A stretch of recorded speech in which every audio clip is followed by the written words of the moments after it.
ভগবান শিব মাতা পার্বতীকে বললেন, হে প্রিয়ে, আজ আমি তোমাকে গীতা সপ্তম অধ্যায়ের মাহাত্ম্য শোনাব, তুমি শ্রবণ করো। যে মনুষ্য এই মাহাত্ম্য শ্রবণ করে সে অমৃতপানের সমতুল্য ফল পায়। ভগবান শিব বলেন, পাটলিপুত্র রাজ্যে শঙ্কুকর্ণ নামে এক ব্রাহ্মণ বাস করত। ধন সম্পদের লোভী ব্রাহ্মণ নিজস্ব ব্রাহ্মণ বৃত্তি ত্যাগ করে বৈশ্যবৃত্তি অর্থাৎ ব্যবসা শুরু করে, যার দরুন ব্রাহ্মণ অতি অল্প সময়ের মধ্যে অগাধ ধন সম্পদের মালিক হয়ে যায়। কিন্তু এত ধন সম্পদ থাকা সত্ত্বেও সে পিতৃশ্রাদ্ধ, দান, পূজা পাঠে কোনো রকম আগ্রহী ছিল না। সে তার ব্যবসার উন্নতির জন্য শহরের বড় বড় ধনী মহাজনদের বাড়িতে ডেকে ভোজন করাতো। সে চতুর্থ বিয়ে করার জন্য আত্মীয় স্বজনদের নিয়ে পাত্রী দেখার উদ্দেশ্যে যাত্রা শুরু করে। পথে ব্রাহ্মণকে সর্পদংশন করলে তার মৃত্যু হয়। মৃত্যুর পর সে প্রেত হয়ে ঘুরে বেড়ায়। এইভাবে কিছুদিন ঘোরার পর সর্পজনিতে তার জন্ম হয়। সর্প হয়ে জন্মানোর পর তার পূর্বজন্মের কথা স্মরণে আসে যে সে এক বিত্তবান ব্রাহ্মণ ব্যবসায়ী ছিল। পূর্বজন্মের উপার্জিত সমস্ত ধন সে তার ঘরের মেঝেতে পুঁতে রেখেছে। তাই সে মনস্থির করল তার অর্জিত ধন পুত্রদের না দিয়ে সেই ধনের রক্ষক হয়ে পাহারা দিবে। একদিন ব্রাহ্মণ তার এক পুত্রের স্বপ্নে এসে তাকে বলে, পুত্র, আমি সর্প হয়ে এই ঘরের মধ্যে অগাধ ধন সম্পদের পাহারা দিচ্ছি। সকালে ঘুম থেকে ওঠার পর তার সেই পুত্র একটা কোদাল নিয়ে ঘরের মধ্যে মাটি খুঁড়তে শুরু করে। কিছুটা খোঁড়ার পর ধন সম্পদের কাছাকাছি আসতেই গর্ত থেকে এক বিশাল সর্প বেরিয়ে তাকে জিজ্ঞাসা করে, তুই কে? এখানে খুঁড়ছিস কেন? পুত্র উত্তর দিল, পিতা, আমি আপনার পুত্র।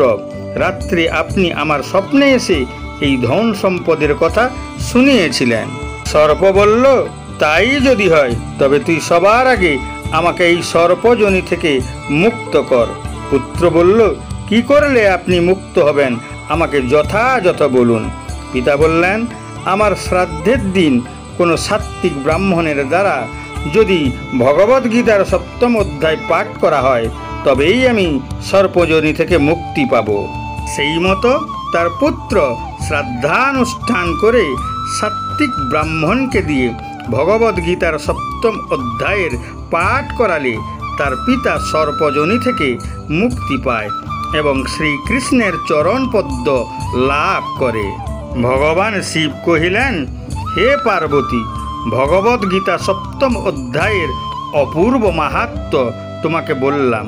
যে মনুষ্য এই সপ্তম অধ্যায়ের অপূর্ব মাহাত্ম্য পাঠ ও শ্রবণ করে সে পূর্বজন্ম ও ইহজন্মের সমস্ত পাপ থেকে মুক্ত হয়। ভগবদ্গীতা সপ্তম অধ্যায়ের সারাংশ, শ্লোক 1 হইতে 10। পরমেশ্বর ভগবান বললেন, হে অর্জুন, তুমি ভক্তিযোগ অনুশীলনের দ্বারা সন্দেহমুক্ত হয়ে আমার শরণাপন্ন হও, তবেই সম্পূর্ণরূপে আমাকে জানতে পারবে। এই জ্ঞান এবং বিজ্ঞান সম্পূর্ণরূপে আমি তোমাকে শোনাব। এটি একবার জানলে এই পৃথিবীতে জানার জন্য আর কিছুই বাকি থাকে না। হাজার হাজার মানুষের মধ্যে কেউ একজন সিদ্ধির চেষ্টা করে। তাদের মধ্য থেকে কেউ একজন বিরল ব্যক্তি আমাকে জানতে পারে। পৃথিবী, জল, অগ্নি, বায়ু, আকাশ, মন, বুদ্ধি ও অহংকার, এই 8টি উপাদান আমার প্রাকৃতিক শক্তি। এগুলো আমার সীমিত শক্তি। কিন্তু হে মহাবাহ, এগুলো ছাড়াও আমার অপার শক্তি রয়েছে, যেটি জীবন শক্তি, যার মধ্যে মূর্ত আত্মা রয়েছে, যা এই পৃথিবীতে জীবনের ভিত্তি। আমার এই 2 শক্তির দ্বারাই সকল প্রাণীর সৃষ্টি। আমি সমগ্র সৃষ্টির মূল এবং এরা পুনরায় আমার মধ্যে বিলীন হয়ে যায়। হে অর্জুন, আমার চেয়ে শ্রেষ্ঠ কেউ নেই। আমি সব কিছুই, সবাই আমার উপর আশ্রিত হয়ে থাকে, যেমন সুতোয় মুক্তা গাঁথা হয়ে থাকে। আমি জলের স্বাদ, আমি সূর্য ও চন্দ্রের আলো, আমি বৈদিক মন্ত্রের পবিত্র শব্দাংশ, ওম, অন্তরিক্ষের ধ্বনি এবং মানুষের মধ্যে শক্তি। আমি পৃথিবীর বিশুদ্ধ সুগন্ধি এবং অগ্নির দীপ্তি। আমি সকল প্রাণের প্রাণ শক্তি এবং তপস্বীদের তপস্যা। আমি সকল জীবের আদি বীজ। আমি জ্ঞানীর জ্ঞান এবং তেজস্বীদের তেজ। শ্লোক 11 হইতে 20।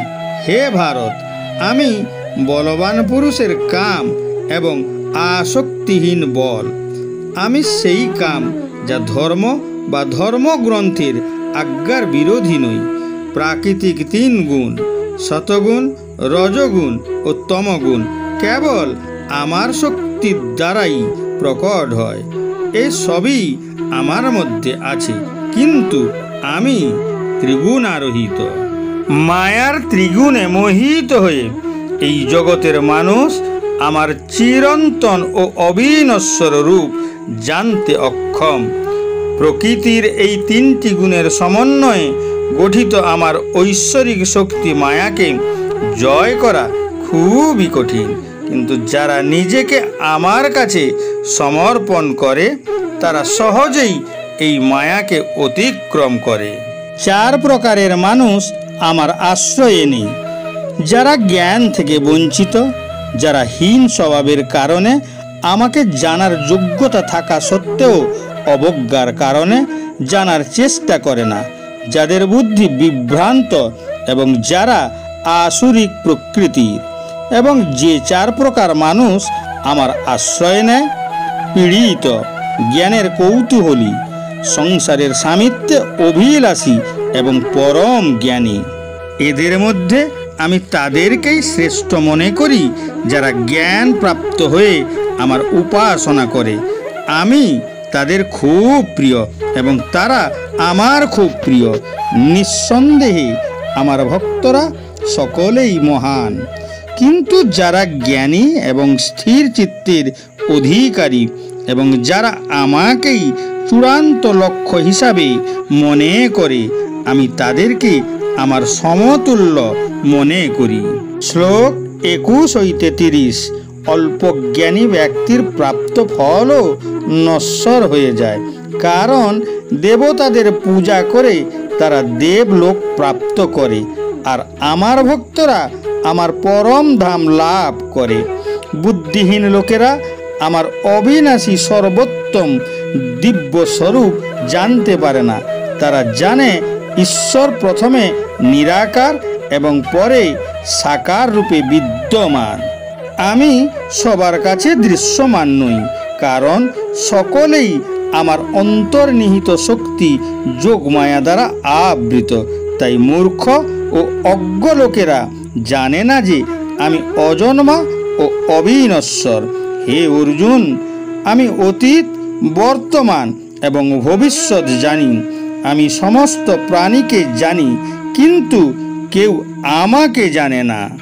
কামনা ও ঘৃণার দ্বন্দ্বে আসক্তি উদ্ভূত হয়। জড়জগতের সকল জীবই জন্মসূত্র থেকেই এসবের প্রতি মোহিত, কিন্তু পুণ্যকর্মে লিপ্ত হয়ে যাদের পাপ বিনষ্ট হয়েছে তারা আসক্তির দ্বন্দ্ব থেকে মুক্ত হয়। এই ধরনের লোকেরা আমাকে সংকল্পের সাথে পূজা করে। 7ম অধ্যায়ের সমাপ্তি হয় শ্রীকৃষ্ণের এই উক্তির মাধ্যমে। তিনি বলেন, আমার শরণাপন্ন ব্যক্তি বার্ধক্য ও মৃত্যু থেকে মুক্তি লাভ করে। তারা ব্রহ্মকে, তাদের আত্মাকে এবং সমস্ত কর্মের ক্ষেত্রকে জানতে পারে। যারা আমাকে অধিভূত, প্রকৃতির নীতি এবং অধিদেব, দেবতা ও অধিযোগ্য, যজ্ঞের নিয়ন্ত্রক বলে জানে, এই ধরনের আত্মা মৃত্যুকালেও আমার সম্পূর্ণ চেতনায় লীন থাকে।